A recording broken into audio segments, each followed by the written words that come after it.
Hello and welcome to the Thrive at Kansas State University podcast. We're back with another episode of our new series, Student Stories. In today's episode, Physical Wellbeing, we sit down with Elizabeth Mitch, a food science major at Kansas State, as she shares her insight and tips into the areas of food safety, food budgeting, nutritious meal planning, and more. For any information about the K-State programs we talked about today, please check out the show notes of this episode. My name is Macy Hines, Health Communications Intern at the Morrison Family Center for Student Wellbeing, alongside Shelby Hunt, Education and Outreach Advisor of the Wellbeing Center. Thanks for listening, and we hope you enjoy the episode.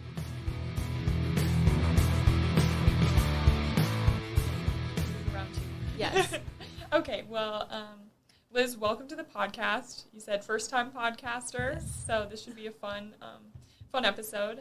This is another episode on our Student Story series. This is under the umbrella of physical well-being, and you have a lot of insight to provide in regard to food budgeting and nutritious meals and food longevity, so I'm excited to hop into that later. I think I'm excited to learn a lot about that, but to start the episode, do you just want to introduce a little bit about who you are, what brought you to K-State, maybe what you're studying? Yeah, so my name's Liz. I already covered that, but I grew up as a swimmer. I considered swimming in college, ended up not going down that path, but also had dairy goats, was in 4-H, whole kind of odd mix of different activities that I did. I was very, very busy. But swimming is really what got me to K-State. There was this one swim meet every year that we had. It was the Monster Splash, and so they had these super cool T-shirts. And for some reason, every year at that meet was like way better times for me. So I just associated like doing really well with K-State, and on top of it, we had meets in Lawrence, and they never went well for me. So I just go with it was like boo to KU. Yeah. So K-State was my really obvious choice, and then having dairy goats, I was exposed to it a lot with K-State Vet. I worked at a vet clinic for a while that was all K-State alumni. So it was just my school, felt like home to me already. I loved it. I remember people waving to me when I toured, and it was just perfect. So that's why I ended up at K-State. I actually started out in a different major. I had mentioned working at a vet clinic, thought I was going to be a vet until my senior year of high school, and that didn't work out, and then thought a different pathway was going to work, and then just really didn't like that. So I ended up in food science because at the time I was questioning everything. I learned about the major itself, didn't know it existed at all, and it had good job placement, good opportunities. I could do pre-med, go back to pre-vet. I could get a pretty good starting salary, so I was like, I'll try it. What could go wrong? Food is cool. Yeah, why not? Yeah, there's anything with it. And that's kind of how I got to where I am today, of a long journey of deciding I want to be in food industry and work with food, but really had no expectation of falling in love with it the way I did. I was lucky it was my first major switch and not my third. But yeah, that's kind of who I am and where I got to. Majoring in food science and industry, minoring in biology. Mm-hmm. So a lot of the microbial stuff that goes on with food is a huge interest of mine, and chemistry. That's one of the things that's really interesting about food science. We eat food, but we don't really think about what goes on behind it, of those textures we like and that nutritional content that we go for and the flavors and how to make sure things stay safe.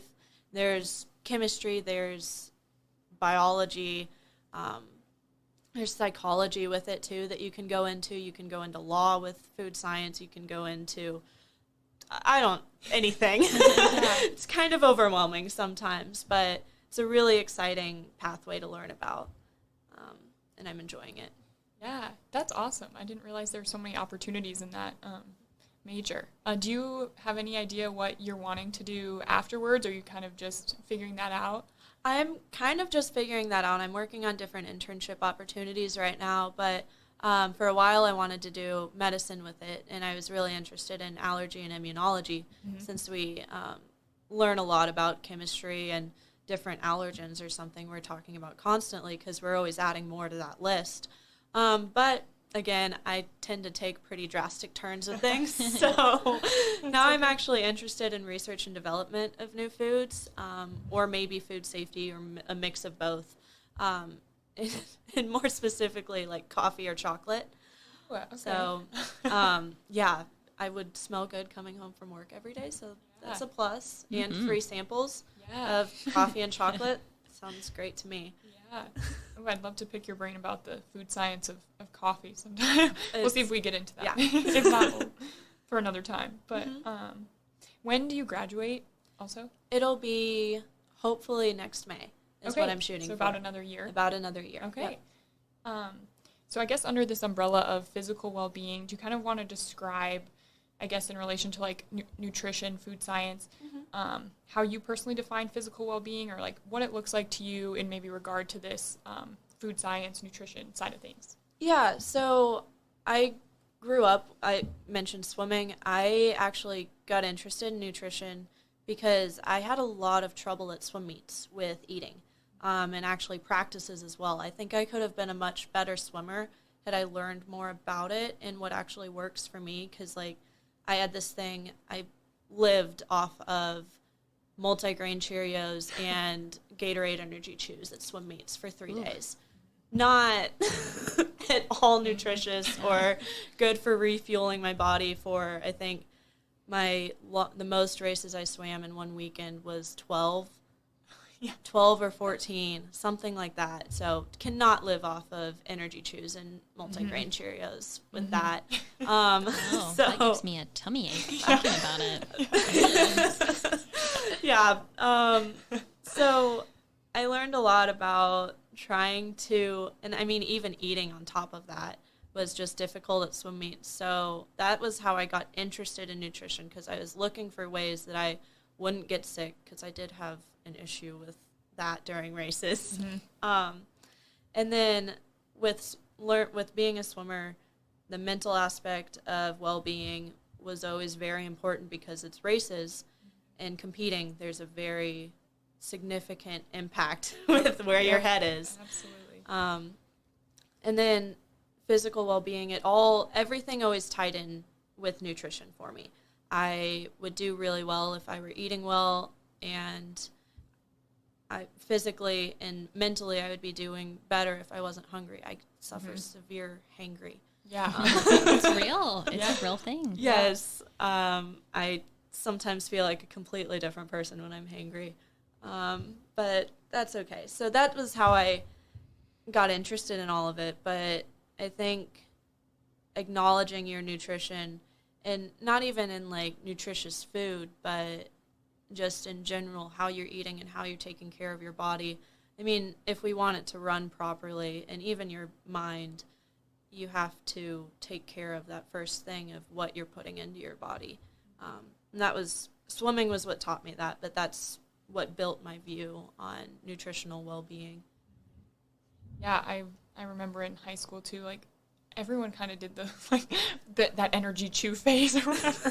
Like it was like none of us really knew how to like take care of ourselves and fuel yourselves. And like you mentioned, that's kind of the foundation for like, if you don't have food, then you can't think clearly. That brain fog, I think all of that can kind of tie back to that, like food is fuel, and without that, how are we functioning in every other area?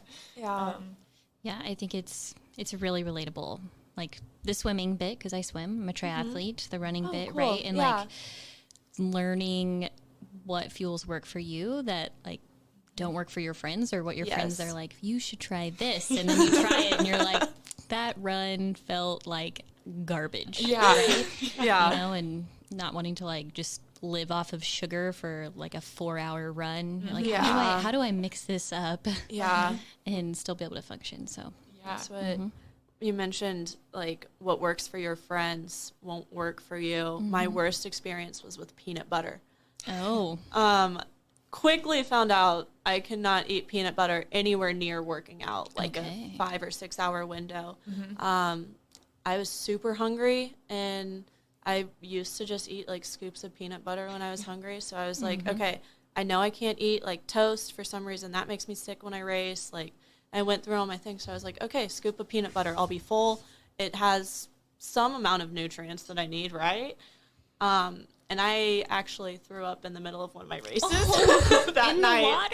In the water. So, and I was a junior in high school. A lot of people kind of knew who I was, so everyone was like, oh my gosh, Liz threw up in the pool. And it happened to be like into my friend's lane that was racing next to me. It was just the worst thing, and I was like, can't blame me, it was the peanut butter. I'm just like imagining a net trying to gross. Yeah, so gross. The meat got paused for 30 minutes for the filter to go through. Yeah, traumatizing, doesn't work for me. But yeah, it was one of those things that I was like, I know my friends eat peanut butter, it'll be fine. It was not fine. I have a lot of my teammates who like have apples and stuff. I'm like, those are so like acidic. I think I always like, if I ever have like an apple before a run, I have like a side ache or a stitch or whatever. So yeah, I couldn't do that either. No. Yeah, so definitely kind of interesting. And it takes like training, almost like training your gut. Like some people are like, oh, I don't eat anything before a run or whatever. I'm like, how do you first of all have energy? So it's this hard balance, and it takes kind of a while to figure out. Yeah. So I guess now under that umbrella of physical well-being, you have a lot of good information and tips to share today regarding food budgeting, planning nutritious meals, food longevity. So you want to tell us a little bit about some of the topics you're looking to go into today, maybe like why you were passionate about those or anything like that. Yeah, for sure. So you said food budgeting, absolutely that. Planning nutritious meals and actually like working out a meal plan. There are a few little hacks that I've learned from my major and my mom. This is kind of fun, but kind of fate with my major. My grandma, I unfortunately didn't get to meet her, but she was the first woman in my family to go to college, and she was a family and consumer sciences major who would go to families that just moved into their homes and give them recipes and teach them how to use all their appliances, and like worked on that is really cool. That type of stuff. So there were a lot of things that came from her that my mom ended up teaching me with budgeting and nutritious meals. And the food longevity, I can't speak sometimes.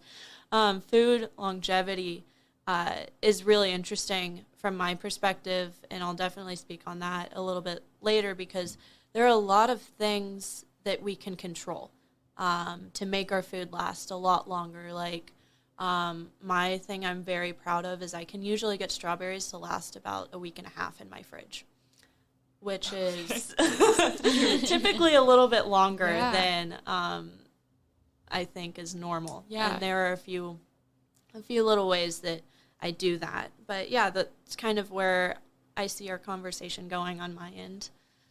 Yeah, thank you so much. I'm really excited about this. So do you want to kind of give us now your pitch, so to say, when it comes to like your recommendations for college students, or I guess like anyone listening? I think specifically this can be really helpful for college students because this is kind of your first time buying groceries, on your own, and that's like super overwhelming. And I like what you mentioned about, what your grandma did, helping people learn how to use appliances. Like for some people, this is their first time using the oven by themselves. Like, what recipes do you make? Like, kind of, do I dig Pinterest for recipes? How do I find and plan meals? So I guess we can maybe go, if it's easiest in each of the areas, if that works for you, maybe starting with food budgeting and going down the line, or if you have a certain thing you want to start with. I think probably meal planning is the best way to start, and then we can go into food budgeting along with that. Okay. So yeah, meal planning was something I wanted to get into, and because I always see all those cool like TikToks and Instagram things of all their organized fridges, and that they just don't have to think about cooking, which is a nice thought, especially with like I'm always in like 17-ish hours, so last thing I want to do is cook. But like we said earlier, like what works for your friend isn't going to work for you. I can't do that to save my life. Like I just can't make it work on Sunday, and I'm doing homework. I procrastinate. I'm not going to be sitting there cooking 7 meals. What I've found is very beneficial for planning nutritious nutritious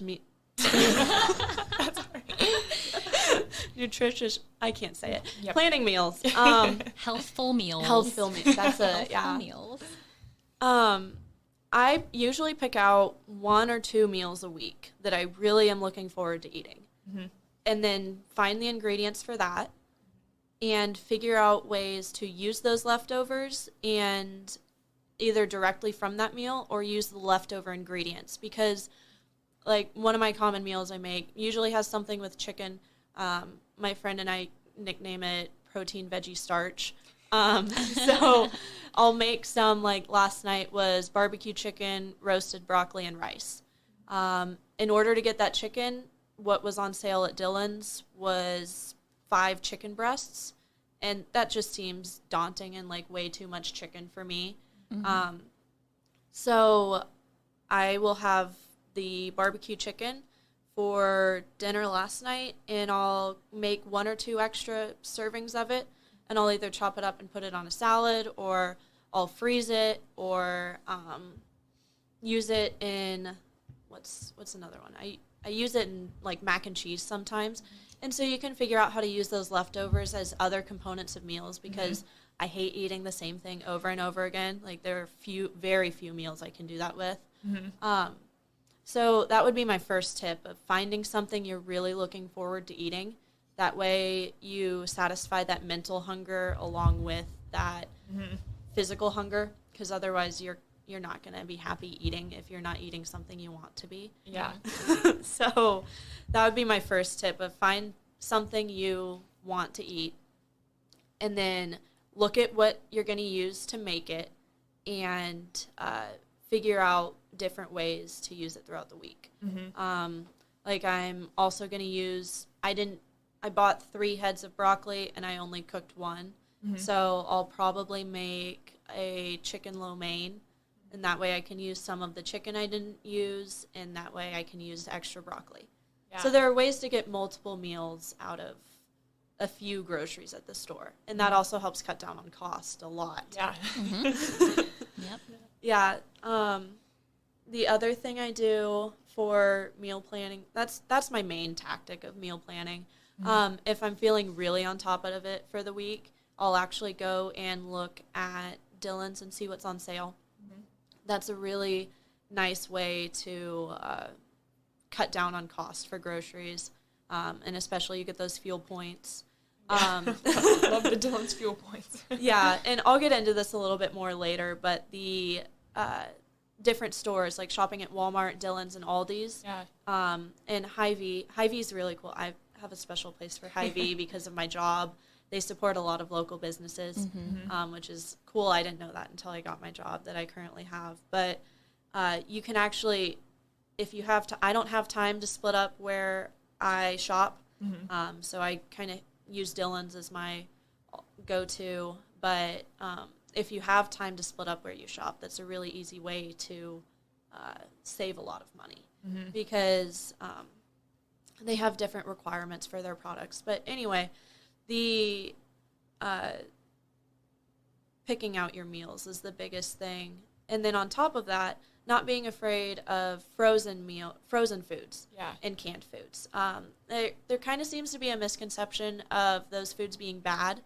Yeah, I agree. Yeah. They're not. Yeah. From everything I've learned about them, I've literally spent classes over like the whole entire process of freezing and the enzymatic reactions that go through them to freeze something, to keep it green and to keep it fresh and healthy. Because even though we have all these products that aren't super healthy, I think the food industry kind of gets the bad rap for feeding us things that aren't good and that you should only be eating fresh foods.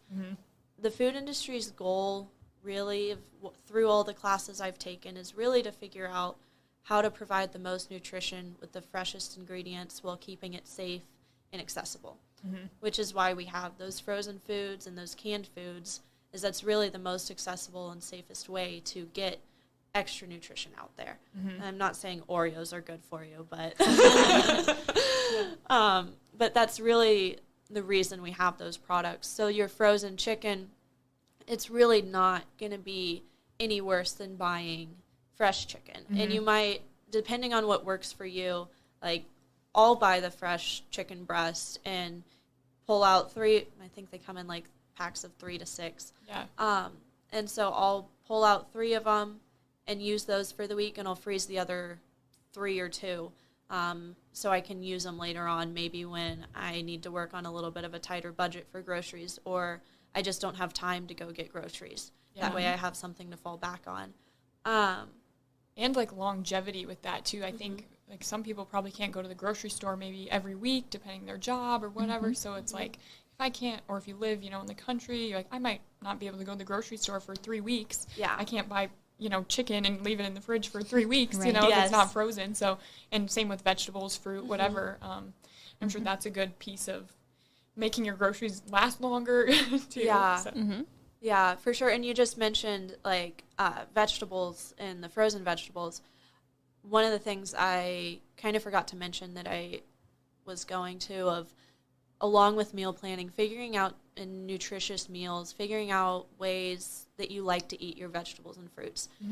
Not everyone likes broccoli steamed. Not everyone likes, I hate green beans. I cannot eat green beans. So like I substitute those things for red peppers, maybe a different type of lettuce. I try not, or like cabbage, getting color in your diet with carrots, red cabbage if you're going to eat cabbage, switch them out. Or like spinach instead of iceberg, because you can normally get a pretty big tub of spinach for the cost of a head of iceberg lettuce or something like that. Looking at those prices can help you a lot to figure out what can be switched out. And I've done that a lot with my diet and shopping, of trying to just switch things that I like. I love this season because summer squash and zucchini is on sale. Yeah. Love zucchini. Yes. So good. I like it roasted. That's my favorite. Yes. Yeah. That's my favorite, with a little bit of chili powder. But I recently also just discovered like roasted broccoli. Yeah, Yeah, that's I love good. roasted broccoli. And it's delicious. It works really well if you use frozen broccoli instead of fresh broccoli. Hey, It doesn't get as like shrunken. Like it Yeah, doesn't because do it that. has that higher moisture Yeah. content to begin with. Yeah. Yeah. So you don't like throw a bunch in and go, yeah, that's enough, and then it comes out It and you're like, shrivels up. oh, I have one piece of broccoli. Yes. Yeah. Okay, so now kind of into food longevity. Do you want to talk a little bit about like, I know you have a little background with like the microbiology perspective of all Yes. of that. Want to dive into Yeah. that a little bit? So the first thing I'll start with is the stores that I mentioned earlier. So the big thing with saving money at different stores, if you're going to shop at Dillon's, they have a required minimum grade. So like when you talk about like grade AA or grade A eggs, everything you buy at Dillon's, no matter if it's Eggland's Best or Kroger, they're all going to be at least grade A. So they're going to be, the quality is going to be so close to the same that you're not going to notice the difference between them. Because the differences between that grading system is so small that it's not something you're going to notice sensory-wise, so you might as well just buy the 30-cent cheaper ones. And that's that way with all of their brands. So they're required to have the minimum. So then that changes at each store. So it's probably a good idea to buy your freshest ingredients at Dillon's. That's going to help them last longer. Or stores like that your fresh ingredients need to probably have the highest quality. That highest quality also ensures that they're going to have the least amount of contamination. They're also the freshest. And those are all things that go into their grading quality. So do you want to explain that a little more, the grading? So each like store almost has a different like regulation or something of that? Yeah, so each store kind of has a different regulation of what they allow to be sold by them. Okay, like your standard of quality or something? Okay. Yeah, so your standard of quality is going to be a little bit different with each store, which as you think about that, that's kind of also how they get their difference in prices. and how they compete with each other on, oh, I have a lower price. Yeah, like mine is higher quality, it'll last longer, it's a little more expensive. Okay. Yeah. So you can kind of use those things to play into your budget. Obviously, all the food you're getting is going to be safe. Nothing is going to be put out there that gets to the store and is sold by the store that is going to hurt you. So all of it's going to be safe. But if you want to shop for that longest lasting food that's fresh, you're going to want to go towards the little bit higher of quality. And I also want to mention in there separating like higher quality with just in general and not between like organic and the regular produce you would get. Organic really doesn't have as many, oh, I'm organic things that people think they do, along with natural. If something says natural, kind of going to myth bust here, there is no regulation for something to be labeled natural. Yep. Yeah. So is that just like basically like marketing, limited regulations? People can say this is organic, this is whatever, but there's really not much of a difference in terms of like food quality. There's none. Really? You could literally slap natural on a package of Oreos and it would be fine. Right. So, but just to like clarify, natural, not organic. Yeah. Natural, right? So, not like, organic. Yeah. Right. Yes. Organic has standards. Organic does have standards. If that's a personal preference, I completely understand all of that. But well, and that would vary, I think, between what type of fruit or veggie that you're looking at too, is if organic is really beneficial or not, essentially. Yeah. But for me as a college student, I don't really value that organic side as much, and knowing what I do about the regulations with that, I don't see myself as a college student spending money on that label. That's more of how I see it, of like money for a label with my situation and all of that. So with that, you can buy the fresher ingredients at a little bit higher of a price and go get your shelf-stable ingredients somewhere else that's going to be a third of the cost that it would be at another store. So anything in a box, anything on your shelf, anything that's at room temperature sold can be bought somewhere else at a lower price and have the same quality as that store that requires the higher grade, if that kind of makes sense. Since we're talking fresh versus shelf stable. Okay. Yeah, that's kind of the big mark that products are analyzed by in the food industry, of like if they're going to be sold at room temperature on a shelf with like pretty much anything you buy on a shelf is qualified for at least 2 years.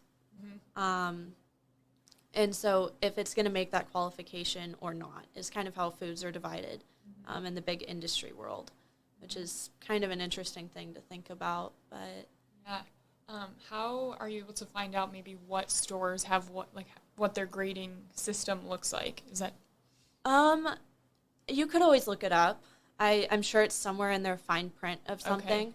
But you can also go with like their kind of stereotype with their prices. That's an easy way to figure out where their regulations kind of lie. If they have a stereotype for their really lower prices, then maybe a little lower grade. Lower grade for fresh produce and stuff like that.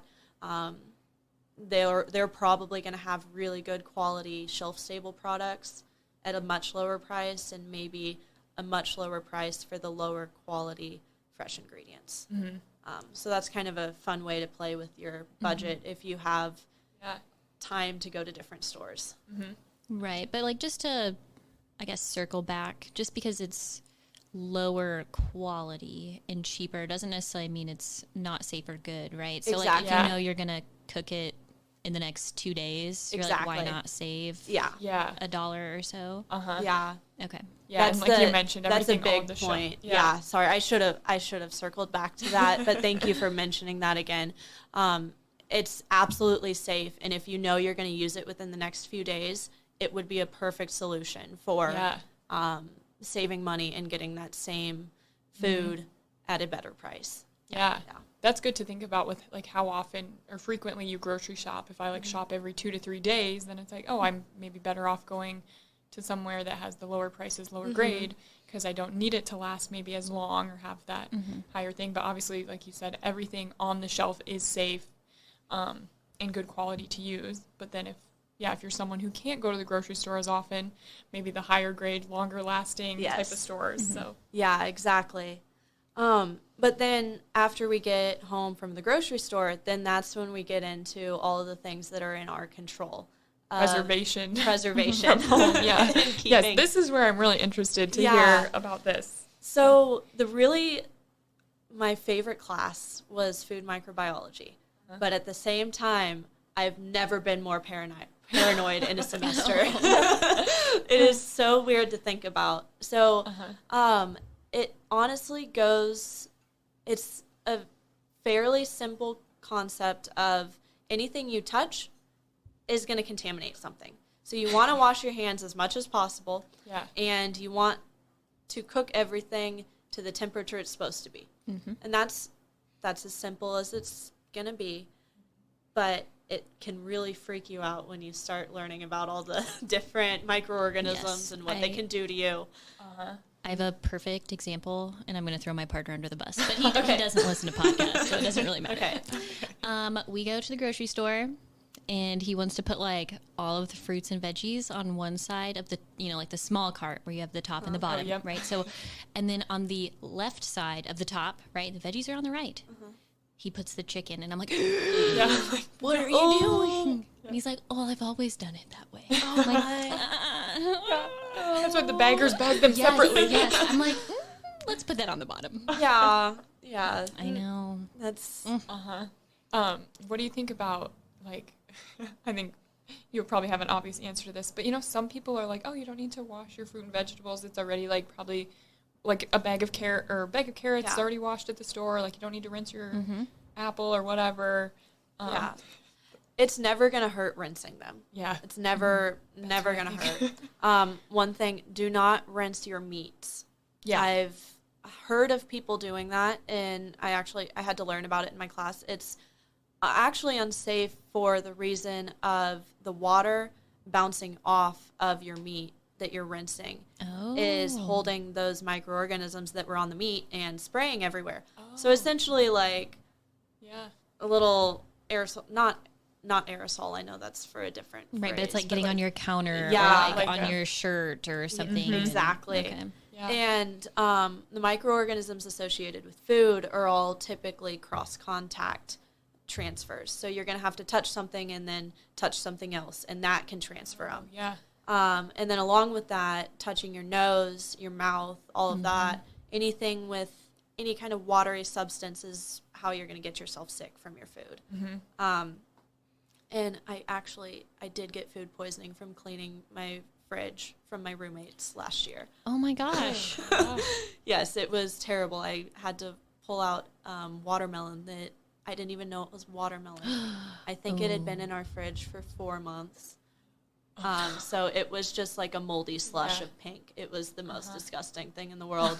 And I wasn't thinking, and I touched my nose and like my mouth. Oh, yeah. And I wasn't wearing gloves, and I was so sick. But that's exactly when your face itches. Yeah. When you're doing something like that. Doing something, yeah. So true. Yeah. So, yeah, washing your fruits and vegetables. If you're lazy, if you're going to cook it, it's really not that much of an issue because you're going to introduce such a high temperature that it's going to be cooked. It'll probably be killed, or at least like brought down to a level. You shouldn't be eating something that has such a high microbial level that it'll make you sick even if you cook it. Yeah. And those what's an example of something like that? Those would just be things that like on a red pepper, when you start to see it get slimy or like it doesn't hold its shape on the inside, like they get soggy and not as firm, but like when they start having that nasty little clear gel on them, don't eat that. A sign of the too many microorganisms. Yes, you cannot cook the yuck out of that. Yeah. Yes. And another one, like with poultry specifically, if you pick up a package of meat and there is a bubble on the plastic, and it actually looks like whatever package it's in has been blown up by something. Oh. That's a sign of so many microorganisms that you're probably not going to be able to cook them out. Wow. Okay. And that would be raw. And that would be raw. Raw meat. Yes. Okay. You can probably get to that point with cooked meat, but let's hope that it's not staying in your fridge for that long. Yeah, I was going to say, surely it would get a little stinky before that. Yeah. You'd throw it out, hopefully. Yeah, hopefully. So those are two things just to keep yourself safe once foods have gone bad. Yeah. So as you're cooking, you can really, well, I should say, as you're storing food is probably a better place to start. One of the craziest things I learned in my intro class was your refrigerator actually does not have to have a calibrated thermometer in it. So your fridge can vary in temperature a lot. So that actual setting of like, they typically tell you between 35 and 40 degrees for your fridge. If you knock that down just a little bit, it'll actually probably keep it closer to that range of temperature that you want, because you're opening the door a lot, all of I'm that sure. stuff can change the temperature of your fridge, and the more your temperature changes inside your fridge, the shorter your food is going to last. Yeah. And this might be a strange question, but a really full fridge versus a relatively empty fridge, right? Like a full fridge probably won't stay as cool. Yeah. I was going to mention that because that's something I deal with a lot with my roommates.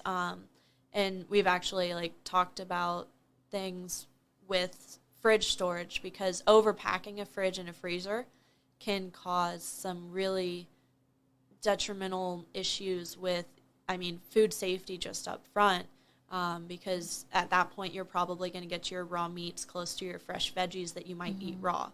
And then on top of that, your foods just aren't going to last as long because they're not going to be able to be kept at that temperature, because fridges are designed for a certain storage capacity. So you really don't want to be like having to hold something in as you're closing the door.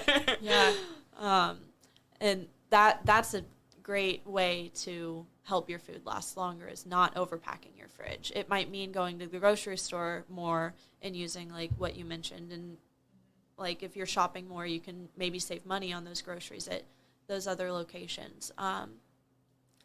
But yeah, sorry, I have one more question. Is there any like impact, like let's say if you cut up multiple different types of veggies and have them like in a Tupperware container, like in the term of like microbiology, that like perspective, how does that affect the like microorganisms, touching each other or anything like that? So no, that's a really interesting question.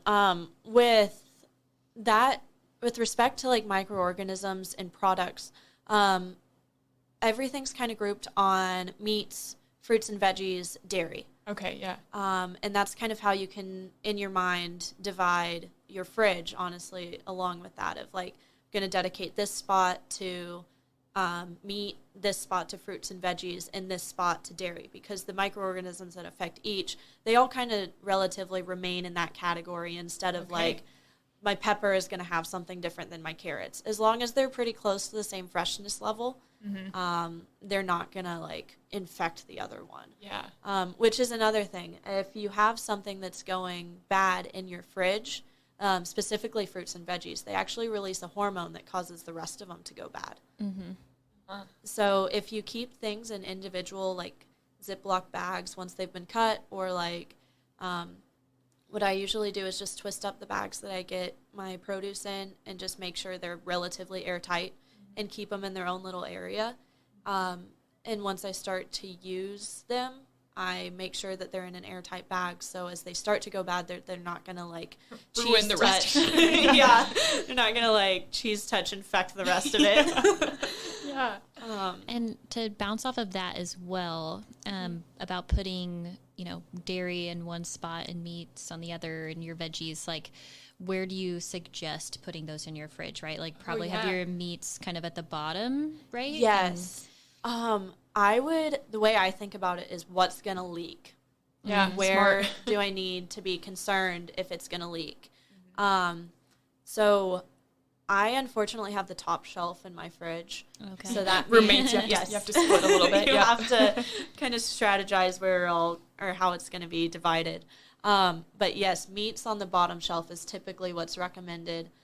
Dairy, sometimes in those little shelves that they have. My fridge isn't fancy, so I don't have those. Like in the door, or like the door is fine. Those things aren't going to be as sensitive. Like milk is really sensitive to spoilage. But otherwise, like the door for your dairy products really isn't going to be detrimental at all. The drawers for fruits and veggies are really helpful because they have some fancy thing that goes, I don't know what goes on in those, but there's something that they do with temperature or humidity in those drawers. So if those are available to you, those are great to store your fruits and veggies in. But if they're not, just keeping them airtight is going to be just fine. Okay. But yeah, are there any fruits or veggies that you don't want to keep in an airtight container? Let me think for 1 second. Because I know probably once you cut them up, you would want to put them in an airtight container, but for sure. Perhaps if they were whole, if you'd want to do that yet. Yeah. If they're whole, you just kind of want to keep them away from anything that would start going bad. Okay. So they don't necessarily need to be in something, but keeping them separated from what is going to start that process of going bad would be most important.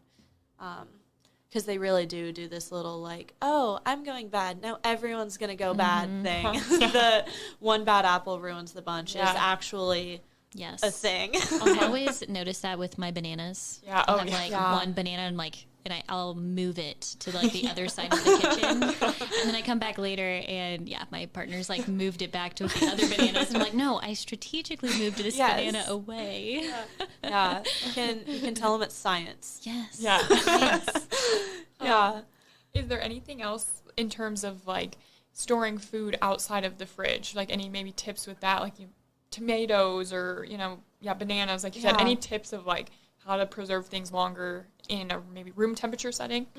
Out of sunlight is the biggest thing.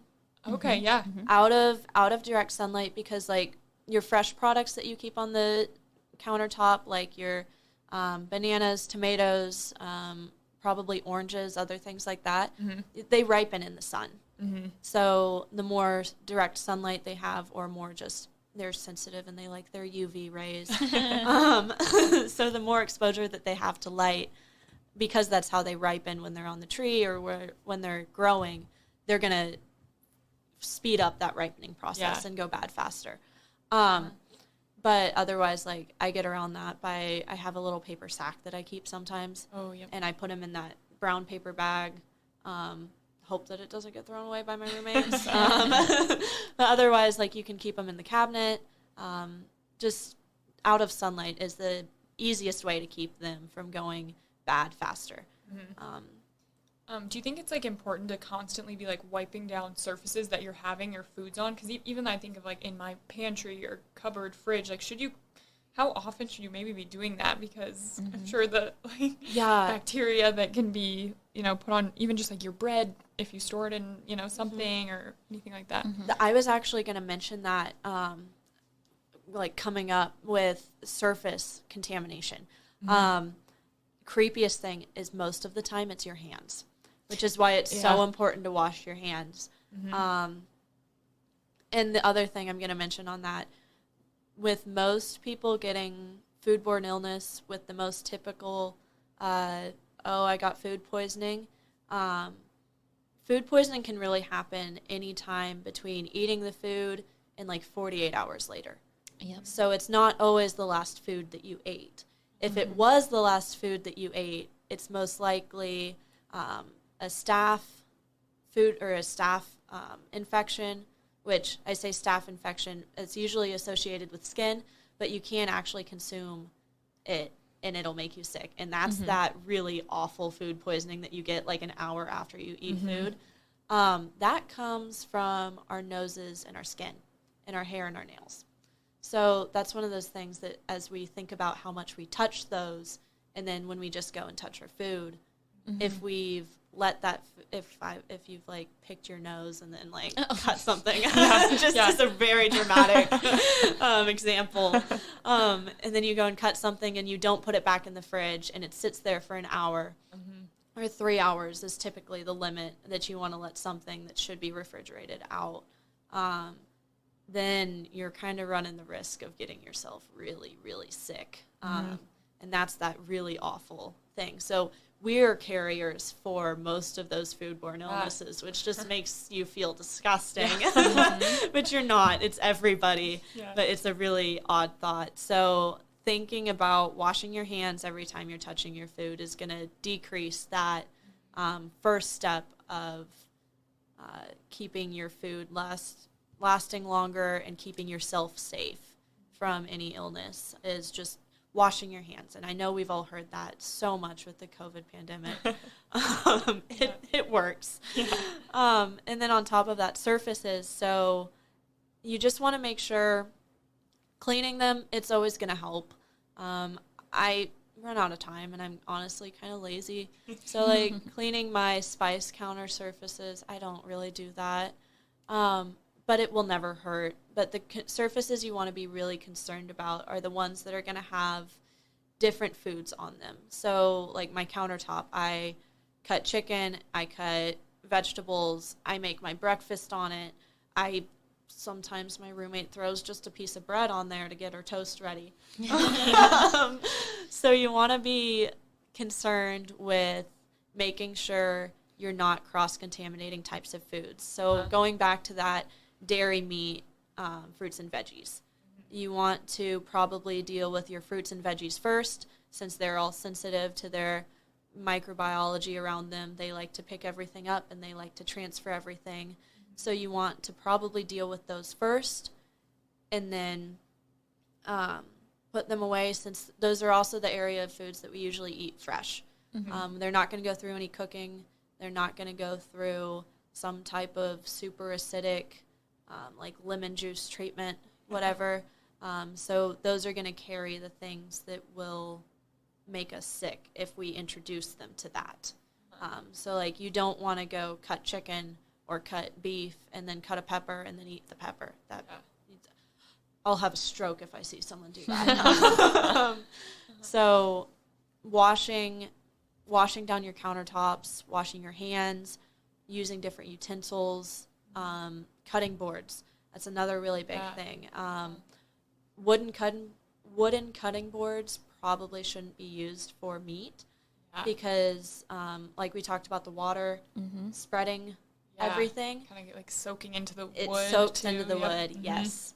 So plastic cutting boards, I like the nice little ones that can't put them through the dishwasher on high heat. I've done that and still use them. Get a little warped. They get a little warped and curved.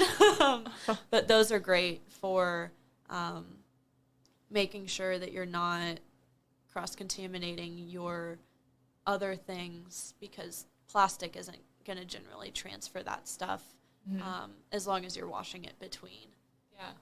And along with that, you also have the opportunity for color coding stuff, which is always fun. But yeah, the biggest thing, washing your counter between different foods, using different utensils for your different foods is important. So you never want to go scoop something out of a sour cream jar and then go scoop something out of your leftovers.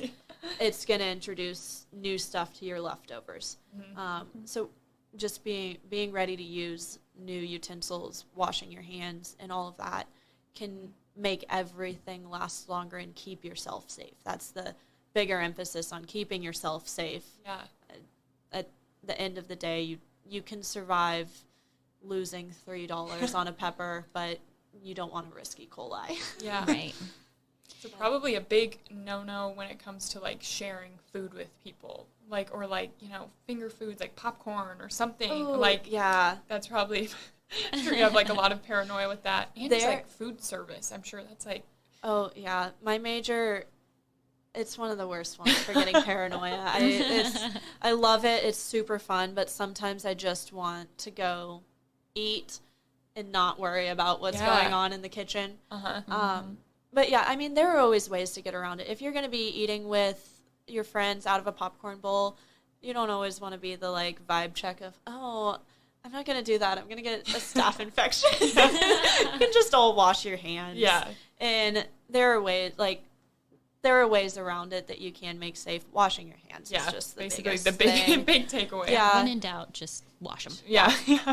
Yeah, and don't do anything gross and pick your nose and then It's just the basics. Yeah. But no, some of those food service things, buffets, being careful at buffets, knowing that there are some foods that are going to go bad faster, and looking around and seeing if you feel comfortable at the place, like they care about hygiene, like they care about their staff's hygiene, like they care about temperatures, and that they seem like they would be conscious of those things. Buffets are kind of the biggest place you want to do that, because then that's where you run into has the food been held at, let's see, the danger zone that everyone talks about is 40 degrees to 140 degrees. Anything between there, microorganisms love the human temperature. So the little 99 degrees, 101, 98-ish, they love that. So getting lower, you have some that like that lower temperature, and you have some that like that higher temperature. So that's why it's a 100-degree range. But anything held in that range of 40 to 140 is for over 3 hours is really going to put you at risk for just about everything. And so that's why I always like say buffets are a little bit more of a conscious like concern. Food safety. And the same thing with your leftovers. Ugh, I was hoping we'd get to this. Yes. Same. Yeah, I'm a big leftover person. So. I am too. Leftovers 3 to 4 days. Is when you want to use them. You're pushing it at 4. And along with that, when you're going to be reheating them, well, okay, let me take a step back. If you're not going to be reheating them, you want to make sure that they stay under that 40-degree mark for the entire time. And properly stored at that temperature. Stored at that temperature. And that's under 40 degrees that you want to stay for the entire time until you pull it out to eat it. And along with that, the number of times you pull it out to reheat it can put you at risk. So you want to, if you know you're going to be eating something multiple times or for multiple different meals, the best way to get around that is probably just separating it out. Into like separate containers. Into separate containers. That way you're not pulling a big thing of salad out and letting it sit there for the hour that you're eating lunch and then putting it back in the fridge. Or that you're not pulling all of the chicken that you've made out and letting it sit there for an hour and a half and get close to room temperature and then putting it back in the fridge. That's going to put you at risk also. So if it's something that's not going to go through another like heat treatment,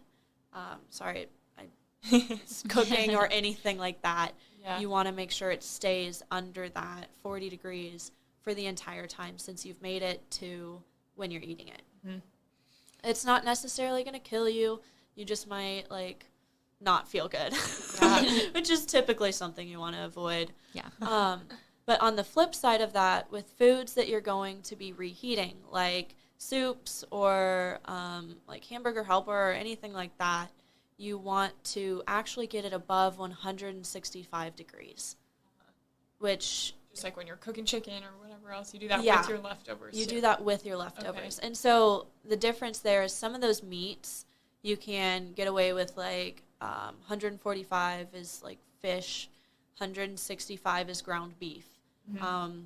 And there's a really big processing difference between those two examples. But you want to get to that 165 degree temperature because that will pretty much get rid of everything. Which, when you think about it, when we throw something into the microwave, we're usually not getting that high because we don't want it to get too hot and then burn our mouths. But getting it too hot for us is the safest way to eat your leftovers. Okay. Yeah, that's really good to know. Yeah, because you're like, oh, I don't want it to burn my tongue, but it's like, let it get hot enough, let it cool down. Yes. Okay. Because, oh my gosh, My dad scares me every time he eats leftovers because he, like, throws it in the microwave for, like, 5 minutes, and then he puts it on the counter and forgets about it for, like, an hour, and then he comes back and eats it, and I'm like, you're going to get sick. And some people eat, like, cold leftovers, like pizza, or, like, sometimes people just, like, straight from the container, not warmed up. Yeah, and that's another thing. With eating straight from the container, reusing the spoon or the fork that you've been putting in your mouth and getting another bite and then putting that container back in the fridge is actually like the perfect situation for some nasty microorganisms to grow. And then your leftovers aren't going to last as long, and then you're putting yourself at more risk. So like, should you, like, scoop some out? Scoop some out and then reheat it and eat it. Okay, yes. Yeah. So don't eat it straight from the container. Don't eat it straight from the container. And that goes for, like, most things in containers. Fun fact about milk, it actually takes one microorganism to spoil an entire gallon of milk within a few days. Okay. So when you see someone, like, drink from the carton. Oh, yeah. Okay. I would not touch that. No. Okay.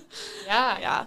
And then anything you buy on the shelf, like shelf-stable things, you can make salsas, and those things last a little bit longer. The ones that need to be refrigerated after opening, you can make them last a little bit longer if you're conscious of the cleanliness of the lid, and if you're letting them touch anything raw on accident. Like, as you're, like, I actually threw out my barbecue sauce last night because I freaked myself out because I was, like, pouring it in the bag to, like, get all over my chicken, and I accidentally touched the lid to the bag of the chicken. Like, so then I was like, there's chicken juices on my barbecue sauce now, so I just threw the whole thing out because it freaked me out too much, which was probably also good because that was definitely contamination. But, like, being conscious of things like that can actually help those refrigerate after opening packages. Just not reusing spoons that you're serving yourself with, or just moving it to another container and then eating is going to keep things fresh. Yeah. Oh my gosh. Okay, this has been so informative for me. I guess, I'm not sure, do we have anything else kind of in this area to cover? I guess we've kind of been going a while. I got chatting a lot, but is there anything else in, I guess, these three areas of, like, longevity, food budgeting, planning nutritious meals that you want to share? Or I guess, if not, we can go into the... I think I covered most of my little, like, warning things that I tell my friends when they tell me to maybe not talk about food as much. No, this has been so interesting. I feel like we could go on about this for a long time. So I guess now, shifting back to a little bit more of that, like, physical well-being or having a handle on your, food planning and eating nutritious meals, how do you think that's maybe contributed to, like, your overall well-being, or, like, why should college students value this? Yeah, so budgeting when I moved into my apartment was just, like, the most terrifying thing in the world to me. I remember my first week I bought groceries. I did not have a plan, and the grocery store freaks me out. I get so anxious. And so I spent, like, way too much money, and then I didn't use all my food, and then it all went bad, and I was all guilty because I wasted money. And so having a handle on my budget itself reduces a lot of anxiety for going to the store. And, like, even, like, in later weeks, it also is a little bit of motivation for me to figure out for getting my budget together, because then if I know I'm going to plan this for my meals and it'll cost roughly this amount, that means maybe I can go out with my friends for one of these meals.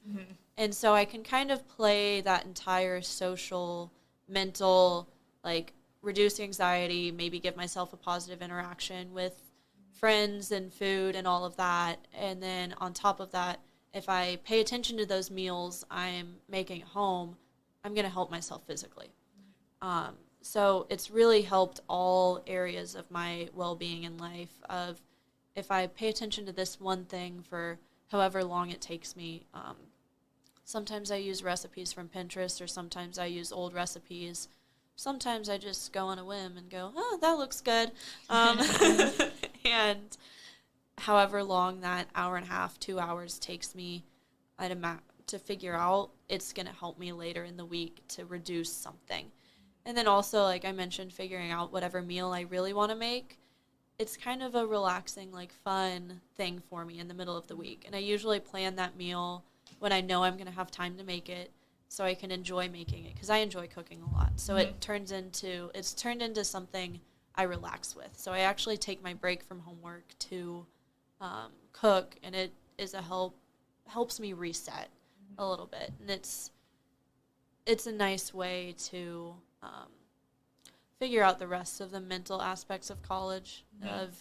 I focus on eating a lot, and I talk about food all the time. It's my major. So it's been a nice reset to figure out all of that stuff. And I think that's something that food can create a lot of anxiety in any situation you're in, whether it's more of a mental thing for you or more if it's more of a money thing. Food is the one thing that brings everybody together. Everybody has to eat. So figuring it out and, like, focusing on it just a little bit can probably reduce a lot of anxiety in any area that you have. Yeah. And then you have nutritious meals for the week. You're fueled. You're feeling good. Yeah. And I love that perspective. Food is what we all have in common. Yes. It's fun. Yeah, everyone has to. Yeah. It's fun getting into the different cultural foods, too. If you ever get bored with meals, that's a fun little area to, like, if you have a culture that you've always wanted to learn more about, learning about their food is a really cool way to get into that, which is something I've enjoyed doing as I've gotten bored with my meals sometimes. I guess, are there any, like, maybe limitations or struggles you still have with this, or provide any tips for students who might be struggling with this? Yeah. Well, I've said a few times, I'm lazy sometimes. Yeah, it requires a lot of planning. Yeah, it requires a lot of planning. It requires a lot of mental energy. And it requires time. And one of the last things you want to do sometimes, even though it can be relaxing for me, if I come home from an OCHM test, I'm not going to want to cook dinner. And then I get in a bad mood because I don't want to cook dinner, but I have all this food. So I sometimes compromise that and get myself a meal that'll make me happy, and then figure out when I'm going to reschedule that meal and make sure all my food is not going to go bad by that time. And I know other limitations I've run into. I've been pinched with budget and groceries, that you look at your account after some event and you're like, oh my, I don't know how I'm going to do this. So you've got to be flexible and kind of improvise and figure out, like, Conza Table has $1 meals. I think it's Wednesday nights. Am I correct with that? I don't know about dollar meals. St. Isidore's has dollar dinner. That's what I'm thinking. Usually Sundays. Okay. So. I was going to say, I'm pretty sure the Kanza student table meals are free to anyone who comes and grabs one. Okay, so I no questions mixed the both of those. No, that's okay. Yeah. So knowing some of those resources too, Cat's Cupboard is a great resource. Yeah.